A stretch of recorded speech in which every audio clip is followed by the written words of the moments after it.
नमस्कार मित्रों, मैं आज आपको कहानी आपको सुनाने पता ही वाला है हूँ। कार्तिक महात्मा मास एक चल रहा है। कार्तिक मास की महात्मा है कि अगर आपको आप डेली सुनना में चाहते कथा हैं सुनाता हूँ। ध्यानपूर्वक तो सुनिएगा। मेरी कथा इसमें एक कैसे बड़ा लगती पुण्य है मिलता है, मुझे बड़े ज़रूर आप बताया पुण्य कमा करो, सकते हैं इसमें और जो कार्तिक कौन मास सी की सिटी कहानी से हो सुन आप करके। ज़रूर नाम तो मैं लिख हमेशा दिया करो। आपको तुलसी आज माता है की कहानियाँ 23वां लेकर अध्याय आता रहता हूँ, कार्तिक मास लेकिन का। इसमें आप श्रीमन चलिए नारायण तो जरूर आप लीजिए आपको कीजिए शुरू कमेंट करते में। हैं बाकी की कार्तिक मास जानकारी का आपको 23वां पूरी अध्याय।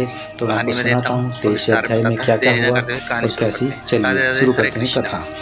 नारद जी ने कहा, हे राजन, इस कारण उद्यापन में तुलसी की जड़ में भगवान विष्णु की पूजा की जाती है। तुलसी का मूल प्रदेश भगवान विष्णु को प्रसन्न करना होता है।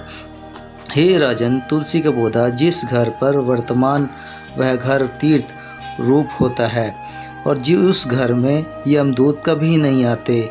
यह पौधा सब पापों को नाश करने वाला, अभिष्ट फल देने वाला होता है। जो मनुष्य तुलसी का पौधा लगाता है वह यमराज को नहीं देखता। भगवान नंदी का दर्शन कर गरुड़ स्नान व तुलसी के पौधे का संस्कार यह तीनों पुण्य प्राप्त होते हैं। तुलसी को छूने से कामिक, वाचिक, मानसिक आदि संपूर्ण पापों से नष्ट हो जाते हैं। जो प्राणी तुलसी के दल से भगवान की पूजा करते हैं वह पुण्य गर्भ से जन्म लेते हैं, निसंदेह जीवन मुक्त हो जाता है। तुलसी के दल से पुष्प आदि समर्पित तीर्थ, गंगा आदि नदियाँ और विष्णु भरवती देवता निवास करते हैं। तुलसी के पौधे के पास जो अपना प्राण विसर्जन करता है, चाहे वह जितना बड़ा पापी क्यों ना हो,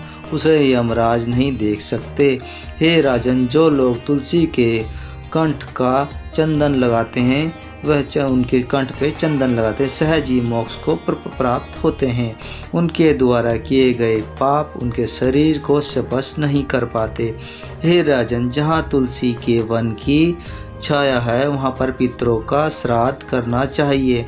वहाँ पर पितरों के निमित्त दिया जलाना हुआ या दिया दान हमेशा के लिए अक्षत होता है। आंवले के वृक्ष की छाया में जो प्राणी पिंड दान करते हैं उनके पितर यदि नरक की यातना भी भोग रहे हों तो वह मुक्त हो जाते हैं। सिर, हाथ, मुंह और देह में जो आंवले का धारण करते हैं उनके विष्णु रूप जानना चाहिए। उनको विष्णु रूप जानना चाहिए कि फल तुलसी के दलों को पानी में मिलाकर जो प्राणी स्नान करते हैं उन्हें गंगा स्नान का फल मिलता है। जो मनुष्य आंवले के पत्ते और फूलों से देवताओं के पूजन करते हैं उन्हें स्वर्ण, मणि और मोतियों द्वारा पूजन का फल प्राप्त होता है। कार्तिक मास में सब तीर्थ स्थान, ऋषि, देवता सब यज्ञ तथा सूर्य तुला राशि में होता है। आंवले के वृक्ष में